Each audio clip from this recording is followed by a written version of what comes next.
What? Right.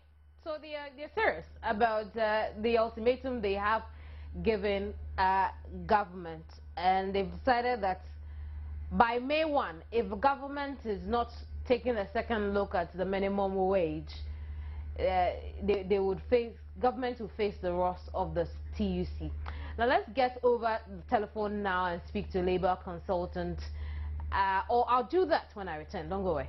So TUC is giving government up to May 1 to take a second look at or increase the minimum wage. Government, on the other hand, is looking into placing a moratorium on increase in wages and salaries. Let's try and find a level ground here. Let's talk to labor consultant Senyo Ejabe. He's joined us over the telephone. Hello, Senyo. Hello, good morning. In all of this, as a labor consultant, what sort of interpretation have you made into the back and forth between the TUC and government? Well, basically, I think that it is a labor negotiation process that has deteriorated and escalated to the point where parties are almost at a deadlock, and therefore part of them or some of the parties are choosing to make their point using public pressure as well as threats to demand what they want from the negotiation processes. So I think that it is a negotiation process which has not gone quite right, and that would be my preliminary view on that. Labour has been accused of being unfair to government, considering the times we are faced with as a country. Has Labour been unfair?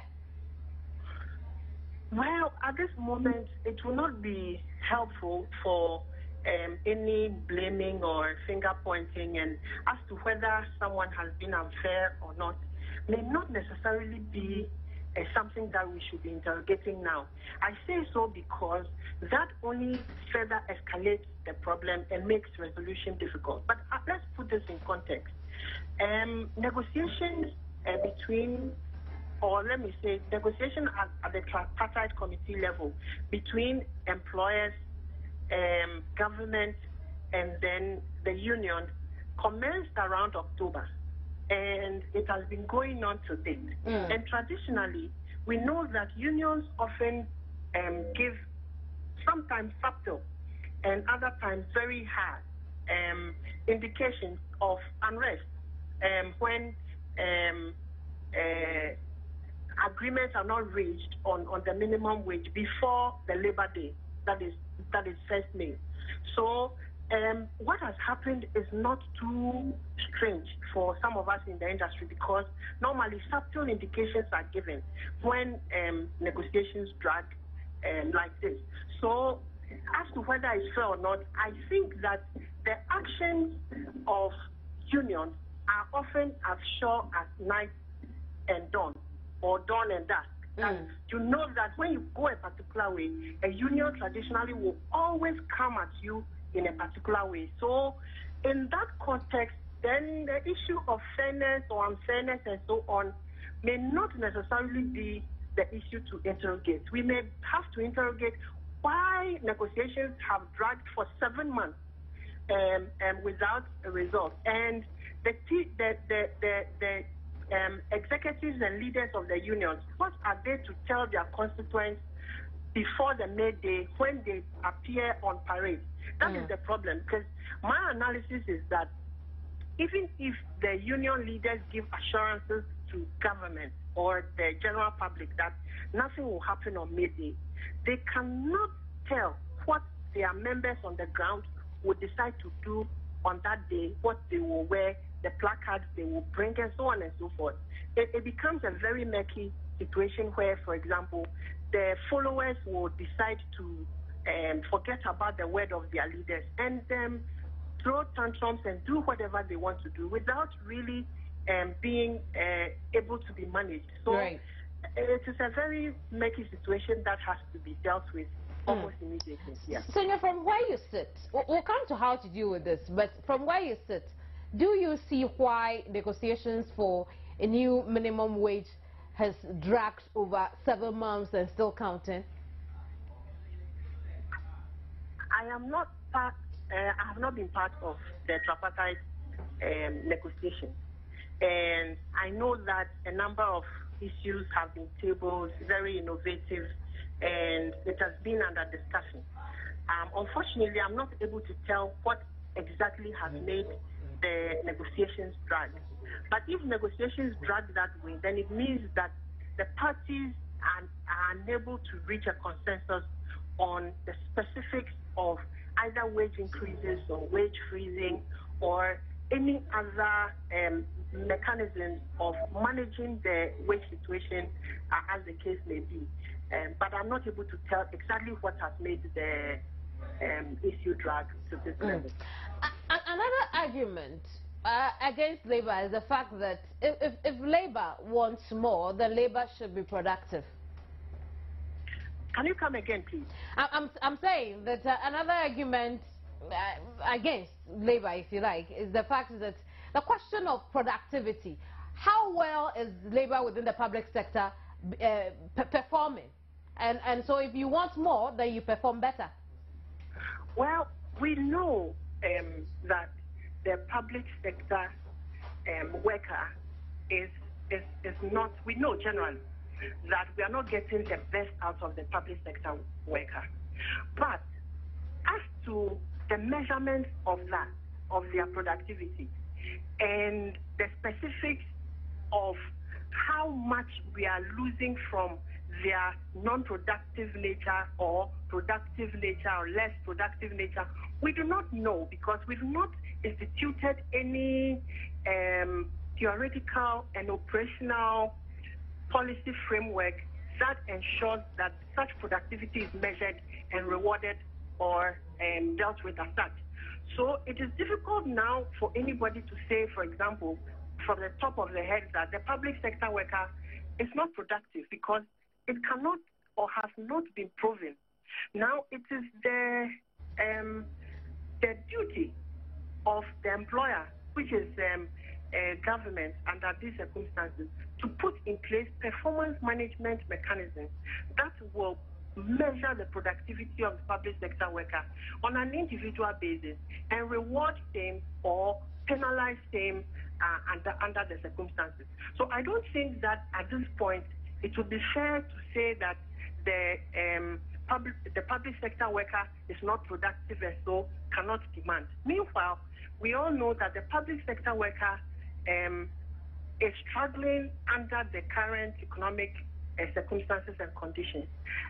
Should that be brushed under the carpet? I don't think so, because it is a legitimate concern.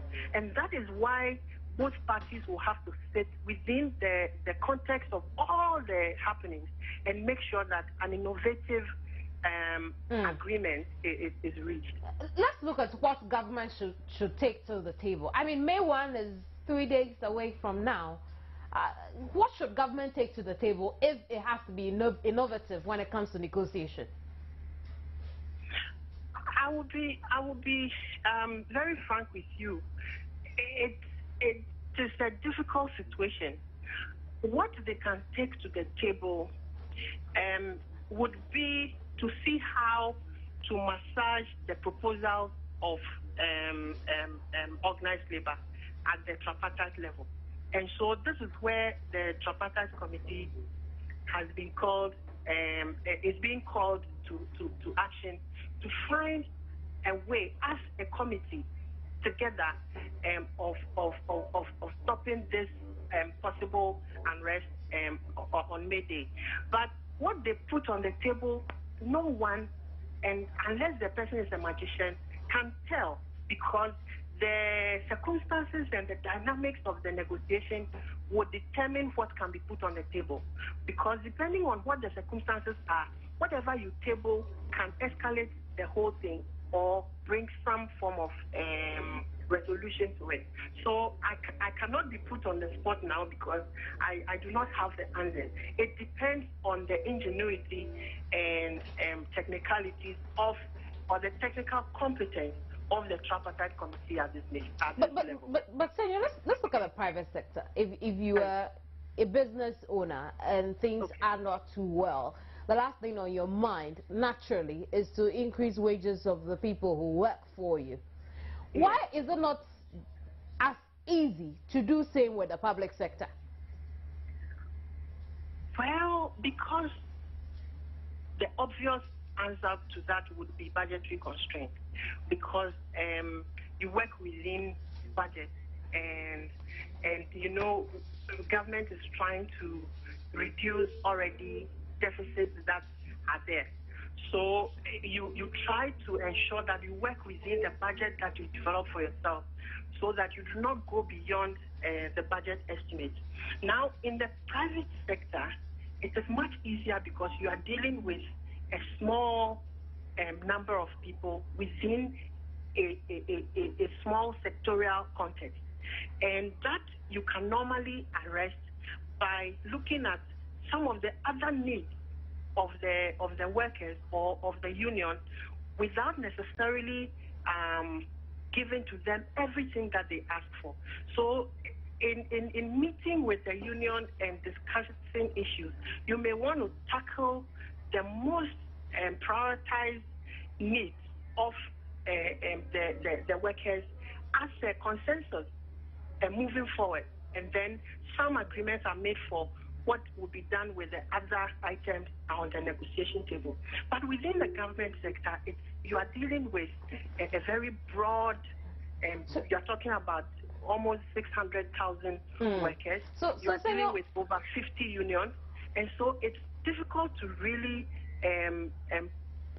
whittle down to a particular solution. But of course, on the bright side, could government look into this? I mean, trust itself, trust labor, and look into this as some sort of incentive for labor to perform better, and government itself also to perform better when it comes to making sure that labor does its work? Well, so that is now reduced to the issue of trust as to how government can approach labor at this moment within a principle of trust, so that they are trusted as to the way forward that they propose. It depends. And that's why I keep saying that the context and the dynamics of the negotiation will determine what can be achieved and what cannot be. Currently, I think trust has broken down to the barest minimum. And so the representatives of government and tripartite committee may have to find a way of building that trust and calling on labor to understand situations and come on board a better and more innovative solution, which does not necessarily throw away labor's request on the table. Right.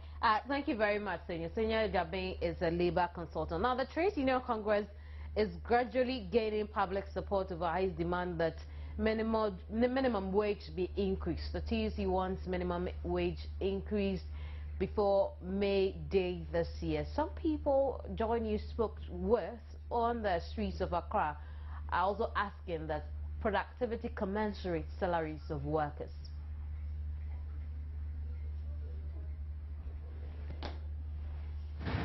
But then I think Ghana is in a tight situation. As a worker, you'll be happy that the TUC is fighting for you. But then I think Ghana is in a tight situation. We are told that the economic hardship that we face now is as a result of the payment of the single spine salary structure. So the question you would ask is, the salary that is being paid to the workers, is productivity increasing, or is it just at the usual level, or is going down?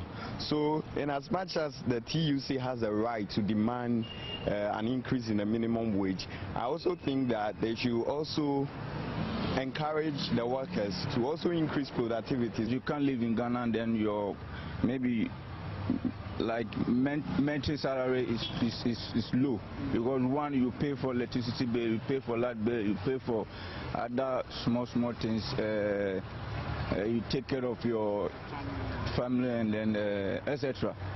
So it's good for them to do that. Because we live in a society, one way or the other, every day you hear an increment in something, the fuel, the diesel. So I think they should increase because, for example, I live at Santa Maria.